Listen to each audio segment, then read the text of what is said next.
হঠাৎ সুনীল গগৈ পুতেক সৌৰভ গগৈ মুখৰ পৰা এটা কথা ঘপককৈ পিছল খাই গ'ল। কি কথাটোনো? যিটো কথা ঘপককৈ পিছল খাই গ'ল সেই কথাটোতেই সোমাই আছে গোটেইখিনি ৰহস্য। মই আপোনালোকক ভিডিঅ' ক্লিপৰ সৈতে দেখাম। কি কথানো পিছল খাই গ'ল হঠাৎ সুনীল গগৈ পুত্ৰৰ মুখৰ পৰা? আৰক্ষী যিহেতু সোধা পোছা কৰি আছিল, ঘৰমুৱাও হ'ল, আপোনালোকে নিশ্চয় গম পায়। হঠাৎ এনেকুৱা এটাৰ মুখৰ পৰা বাক্য পিছলি গ'ল, সেই বাক্যটো পাই লাগিল আকৌ গণ্ডগোল। নমস্কাৰ বন্ধু বান্ধৱীসকল, মই ৰিম্পী মোৰ চেনেলটোলৈ পোনপ্ৰথমে আপোনালোকক স্বাগতম জনাইছোঁ। মই আপোনালোকক ভিডিঅ' ক্লিপটো দেখাম। ভিডিঅ' ক্লিপটো চালে আপোনালোকে নিশ্চয় গম পাব। পোনপ্ৰথমে ভিডিঅ' ক্লিপটোকে আপোনালোকে চাই লওকচোন। থানাত আমাক সুধি আছে যে দেউতাকত যাব পাৰে এনেকৈ সুধি আছে। কি ক'লা তোমালোকে? আমি সেই একেটোৱে কৈছোঁ, আমি নাজানো দেউতাক যিয়ে জাহাংগীৰক হত্যা কৰিছে তেওঁলোকে দেউতাক লৈ গৈছে, সেইটো কৈছোঁ আমি। কি কয় পুলিচে তাৰপিছত? পুলিচে তাৰপিছতহে মানে একেটোকে আমাক সুধি আছে আৰু পুলিচে আৰু একো নকয়। কোনোবা ছিনিয়ৰ পুলিচ আহিছিল?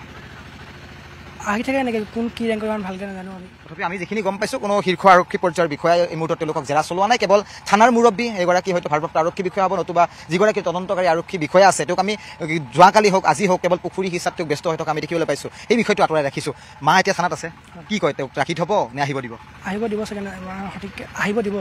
কৈছে কিবা কৈছে? আহিব দিম বুলিয়ে কৈছিলে। খুব অসুস্থ যেন লাগিছে তোমাৰ মাক। যোৱাকালি আমি দেখিছিলোঁ মেডিকেলত, খুব যিখন মুখমণ্ডল দেখি আমি অনুমান কৰিছোঁ বেমাৰ যেন এটা অনুভৱ হয়। কি হৈছে মাৰ? খুব অসুস্থ নেকি? অলপ দুৰ্বল হৈছে, যিহেতু মানে তাত গোটেই দিনডাল থাকিবলগীয়া হৈছে, দিনটো অলপ দুৰ্বল হৈছে। তোমাৰ দেউতাৰ কথা, সুনীল গগৈৰ যিটো কোৱা হৈছে মূল অভিযুক্ত সজাই দিয়া হৈছে এই মুহূৰ্তত, পলাই থকাৰ বুলি কৈছে, কি ভাবা দেউতা এতিয়া ক'ত আছে? আমিতো এটা কওঁ দেউতা পলাই থকা নাই, যিয়ে জাহাংগীৰক হত্যা কৰিছে তেওঁলোকে দেউতাক কিডনেপ কৰি ৰাখিছে, নহ'লে বা দেউতাক বেলেগ ঠাইত মাৰিছে, আমি সেইটোৱে কওঁ। প্ৰথমতে তোমালোকে সুনীল গগৈ অৰ্থাৎ তোমাৰ দেউতা বুলি গম পাইছিলা ন স্পটত গৈ? আমি প্ৰথমতে বস্তুবোৰ দেখি দেউতা বুলি ভাবিছিলোঁ, কাৰণ তাত যি বস্তু আছিলে আমাৰ দেউতাই আছিল। জাহাংগীৰ তোমালোকৰ লগত ঘৰত কেনেকুৱা আছিলে সম্পৰ্ক? কি বুলি মাতিছিলা জাহাংগীৰক? মই তেওঁক বৰ্তা বুলি মাতিছিলোঁ। মই সিমান ভালকৈ মই লগ পোৱা নাছিলোঁ, কাৰণ মই ঘৰত বেছিকৈ নাথাকাৰ কাৰণে, কিন্তু মই যিমানখিনি জানো তেওঁ ভাল। তোমাক 29 নে 30 তাৰিখে চাগে জাহাংগীৰে আনিব গৈছিল ন? নহয়, দেউতাই 1 তাৰিখে আনিব গৈছিলে মাজুলীৰ পৰা। মাজুলীৰ পৰা আহিলা তুমি? হয়। আৰু 1 তাৰিখে জাহাংগীৰে হয়তো তোমালোকৰ ঘৰত ভাত খাইছিলে নেকি একেলগে কিবা? 1 তাৰিখে নহয়, 1 তাৰিখে ভায়েক আমাৰ ঘৰত আছিলে, ভায়েকে ভাত খাইছিলে আমাৰ। আৰু জাহাংগীৰ কেতিয়া ওলাই গ'ল তোমালোকৰ ঘৰৰ পৰা? সেইটো মই নাজানিম, মই ঘৰত নাছিলোঁ সেইটো সময়ত। মই 1 তাৰিখে পাইছিলোঁহে ঘৰ। কেনেদৰে পাইছিলা জাহাংগীৰক? তোমাৰ বৰ্তা বুলি যিটো ক'লা আৰু মানে মই ইভাগে বৰ্তা বুলি মাতিছিলোঁ, কিন্তু মানে তেওঁ ভালেই আছিলে আমাৰ লগত। দেউতাৰ লগত সম্পৰ্ক কেনে আছিল? দেউতাৰ লগতো ভালেই আছিলে, মই যিমানখিনি জানো মানে ভাল আছিলে। নিশ্চয় আপোনালোকে সুনীল গগৈ পুত্ৰৰ মুখেদি শুনিলে, আৰু আৰক্ষী জেৰাত একেটাকে বাৰে বাৰে সুধিছিল যে সুনীল গগৈ ক'ত আছে, তেনেকুৱা একেটা কথাকে বাৰে বাৰে সুধিছে। আৰু মাতৃ পুত্ৰই বাৰে বাৰে কৈছিল জাহাংগীৰক যোনজন ব্যক্তিয়ে নিছে সেইজন ব্যক্তিয়ে চাগে সুনীল গগৈকো ৰখাই থৈছে ক'ৰবাত লুকুৱাই।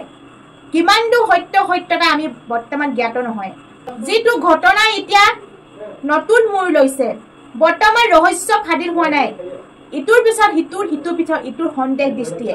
আপোনালোকে নিশ্চয় গম পাইছিল সুনীল গগৈ ঘৰখনত আৰক্ষী প্ৰশাসনে আহি তালাচী চলাইছিল তন্নকৈ, আৰু গোটেই ঘটনাটো মই আৰু সদৰি নকলেও হ'ব, আৰু আপোনালোকে নিশ্চয় গোটেই ঘটনাটোৰ কথা মনত আছে, কাৰণ নিউজত বাৰে বাৰে এইটো কথাই বাজি আছে যে যিটো ঘটনাই ৰাজ্য কঁপাই তুলিছে, ৰাজ্য কঁপি যোৱা চাঞ্চল্যক ঘটনা, যিটো আমাৰ অসমত প্ৰথম এনেকুৱা ঘটনা শুনিছোঁ আমি সৰুৰ পৰা ডাঙৰ হৈছোঁ, যি নেকি মুণ্ডহীন এনেকুৱা এটা ডেড বডি, কোনোবাই মাৰি পেলাই থৈ গৈছিল আধা জ্বলোৱা, কোনোবাই কেমিকেল ব্যৱহাৰ কৰিছিল, পিছফালৰ পৰা দ্বাৰাই আঘাত কৰাইছিল।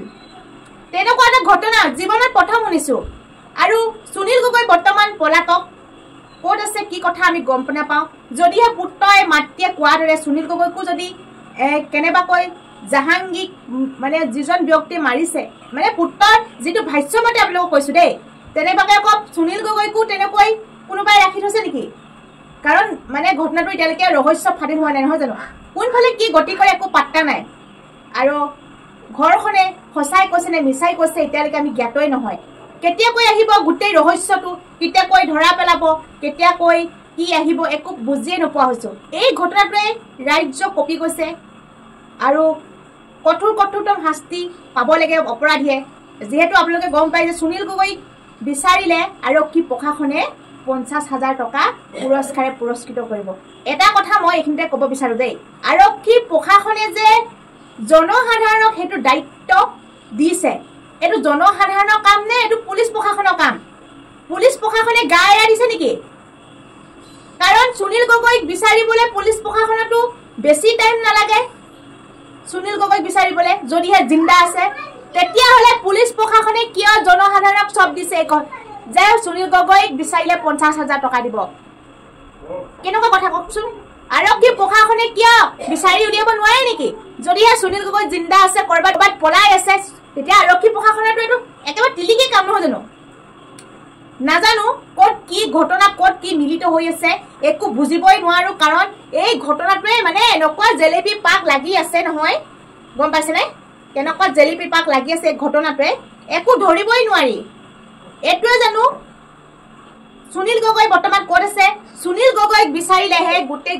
ঘটনাটো আৰু ৰহস্য পাতিল হ'ব এতিয়ালৈকে যিখিনি কথা ওলাই আছে LICৰ পৰা ধৰি লওক গোটেইখিনি সন্দেহ দৃষ্টি চাইহে কথাখিনি কৈছে কিন্তু কোনে কৰিছে কি কথা সুনীল গগৈক লগ পালে হুদা পোছা কৰিলে গোটেই ঘটনাটো ৰহস্য ওলাই পৰিব উৰহি গছ ওলাই পৰিব যেহেতুকে জাহাংগীৰ ডেড বডিটোৰ যি মুণ্ডটো বৰ্তমান এতিয়ালৈকে বিচাৰ পোচাৰ কৰিব পৰা নাই মুণ্ডটো ক'ত পেলাই থৈছিল কি কথা একোৱে নাপালে তিনিটাকৈ পুখুৰী হিছিলে পুখুৰী হিচা পিছতো মুণ্ডটো উদ্ধাৰ নহ'ল তেতিয়া মুণ্ডটো ক'ত গায়ব হৈ গ'ল আৰু গোটেই হাবিয়ে জংঘলে বিচাৰ পোচাৰ কৰিব লাগে যদি সেই যিখন মানে টিং দুচলা দি এখন মানে তাত যি চালি সেই চালিতে যিটো আধা জ্বলা মানে ডেড বডিটো সেই কিনাৰে কিমান এখন হাবি সেই হাবিতে কেনেবাকৈ ক'ৰবাত একেবাৰে গু ফুটা দি লুকাই থৈছে নেকি কেনেবাকৈ বিচাৰ পোচাৰ কৰিলে সেই হাবিতে ওলাই পৰিব নেকি কাৰণ সেইটুকুৰা জেগাত ফৰেনচিক টিম ইতিমধ্যে উপস্থিত হ'ল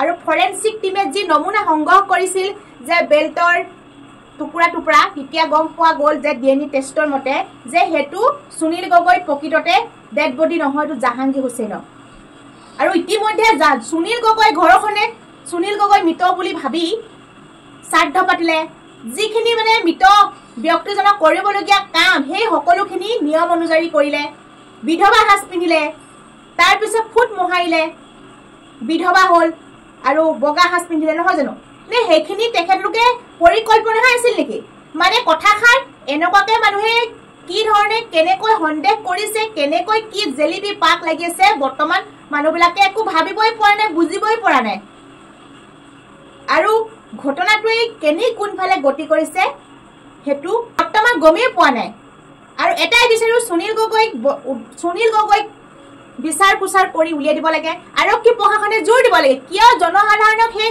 কামটো দায়িত্ব দিছে 50,000 পুৰস্কৃত কৰিব বুলি কিয় 50,000 দি পুৰস্কৃত কৰিব বুলি তেখেতসকলে আৰক্ষীসকলে জনসাধাৰণক দিছে আৰক্ষীয়ে নোৱাৰে নেকি এইটো কাম কৰিব আৰক্ষীয়ে হাত দাঙি দিলে নেকি এজন সাধাৰণ মানুহক মানে বিচাৰ পোচাৰ কৰিবলৈ আৰক্ষী ইমান দুৰ্বল হৈ গ'ল নে আৰক্ষীয়ে নোৱাৰে নে এইটো কাম কৰিব মানুহ মাটি তলত থাকিও মানুহে হাৰি যাব নোৱাৰে সাধাৰণ সুনীল গগৈক বিচাৰ উলিয়াব নোৱাৰে নে পুলিচ প্ৰশাসন ইমান দুৰ্বল হৈ গ'ল কাৰণ এইটো দায়িত্ব নিজে কৰিব পাৰে নহয় জানো জনসাধাৰণক দিয়াতকৈ ৰাইজক দিয়াতকৈ নিজেতো কৰিব পাৰে আৰু ৰাইজে কোনে কৰিব কোনে আগবাঢ়ি আহিব এইটো কাম কৰিবলৈ কোনেওতো আগনেবাঢ়ে নহয় জানো আপোনালোকে আৰক্ষী প্ৰশাসনক DGP সিং ডাঙৰীয়াক অনুৰোধ কৰিছো যিমান সোনকালে পাৰে আপোনালোকে তদন্ত কৰি সুনীল গগৈক বিচাৰ পোচাৰ কৰিব লাগে গোটেই ঘটনাটো ৰহস্য উলিয়াব লাগে কোন হত্যাকাৰী কোনে কাক মাৰিছে কিয় মাৰিলে গোটেই A to Z আমি শুনিব পাব লাগে